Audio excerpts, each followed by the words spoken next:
Hello guys, welcome back to my channel. This is Radhika Sharma and you are watching Sociology for Beginners. So guys, as all of you know, we have completed social control and now we are going to do power. So power क्या है? अब पढ़ेंगे आज. Power is ability to make others do what you want regardless of what they themselves want. ठीक है, किसी से कुछ करवाना. ठीक है, अगर सामने वाले की मर्जी हो या नहीं हो. ठीक है, if somebody wish to do or not, but you have to make them do that particular thing which you want them to do. ठीक है, so it is ability to make others do what you want. मैं क्या चाहती हूँ मैं वो करवाऊँगी सामने वाले से. अगर मेरे पास पावर है, मुझे नहीं फ़र्क पड़ेगा कि उसको वो चाहता है या नहीं चाहता है काम करना. ठीक है ना, उसी को बोलते हैं पावर. ठीक है गाइस, अब अपनी डेली लाइफ में भी आप ये चीज़ देखते होंगे कि कैसे लोग अपने पावर का इस्तेमाल करते हैं. सो डिफरेंट फॉर्म्स, अगर हम सोसाइटी की बात करें तो सोसाइटी में different forms of power exist in society.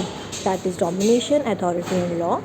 तो अब हम 3 तरह की जो पावर्स हैं इसके बारे में पढ़ेंगे कि सोसाइटी में क्या क्या होता है. डोमिनेशन है, अथॉरिटी एंड लॉ है. ये 3 ऐसे पावर्स हैं जिनके थ्रू हम अपने सोसाइटी में एक सोशल कंट्रोल जो है वो बनाए रखते हैं. ठीक है, जैसे कि हमारी गवर्नमेंट एजेंसीज़ हो गई, हमारे पुलिस इंस्पेक्टर्स हो गए, ट्रैफिक पुलिस वाले हो गए. ये किस तरह से पावर बनाए रखते हैं. तो सबसे पहले we will tell about domination. क्या होता है guys? Domination is can be referred as a relationship of power that is stable and settled. ठीक है, and the parties involve have become accustomed to their relative position in this relationship.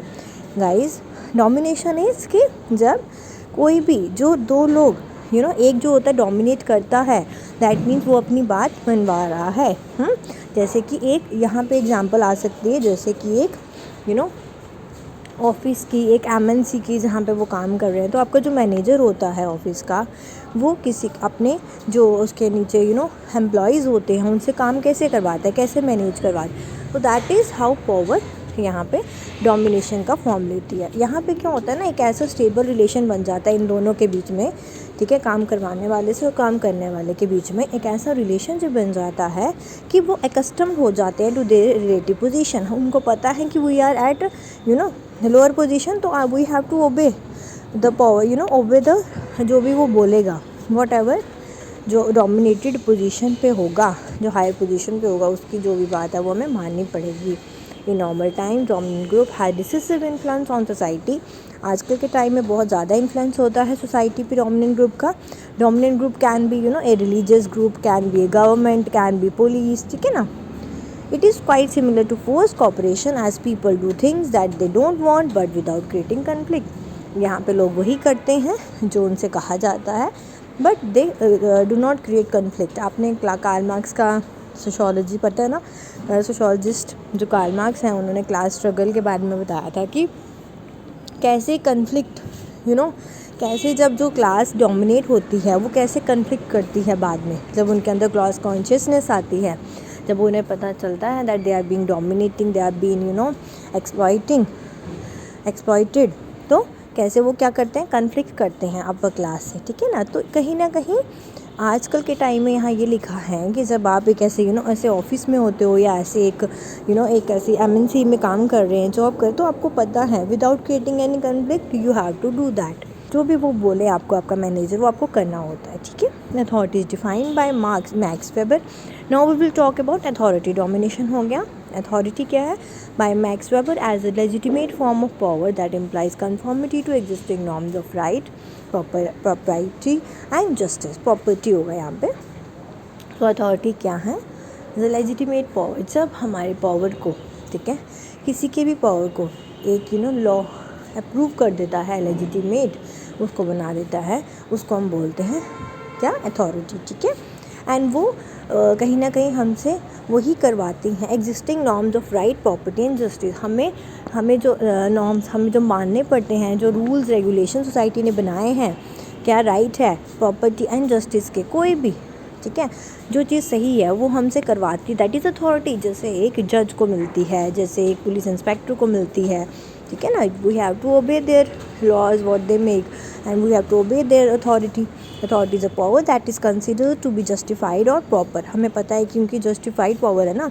Example लिखिए, police officer, a जज और a school teacher all exercise different kinds of authority as part of their jobs. उनके पास authority है कि ये हमें punish भी कर सकते हैं अगर हम इनकी बात ना माने तो, ठीक है। There are written documents specifying their authority and what they may and may not do. कुछ डॉक्यूमेंट्स होते हैं रिटन में लिखा होता है कि इनको ये क्या कर सकते हैं और ये क्या नहीं कर सकते, जिनके पास भी कोई अथॉरिटी होती है ना, ठीक है। They they want, they do not do what they want, है ना, और what they don't, but they have to do what, जो उनकी ड्यूटी है, जो उनको असाइन किया गया है, वो डॉक्यूमेंट्स में स्पेसिफाई होता है, ठीक है।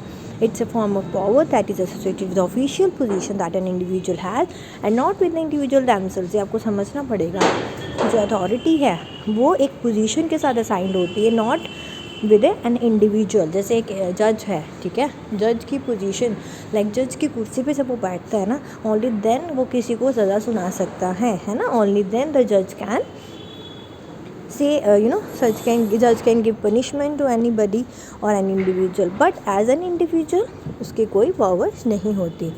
अथॉरिटी उसकी किससे असाइन होती है, उसकी पोजीशन से।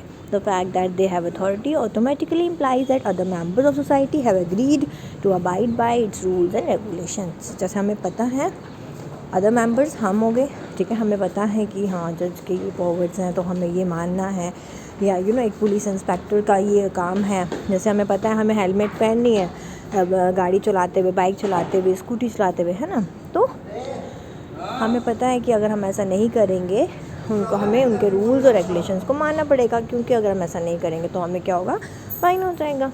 तो this is somewhere authority is legitimated. A law, अब आ गया third one is law. Law is explicitly codified norms और रूल्स होते हैं। लॉ तो आपको पता ही है, जैसे अगर कोई गवर्नमेंट कोई लॉ बनाती है ना, लेजिटिमेट अथॉरिटी जो है वो लॉ बनाती है, वो हमें मानना पड़ता है। क्यों?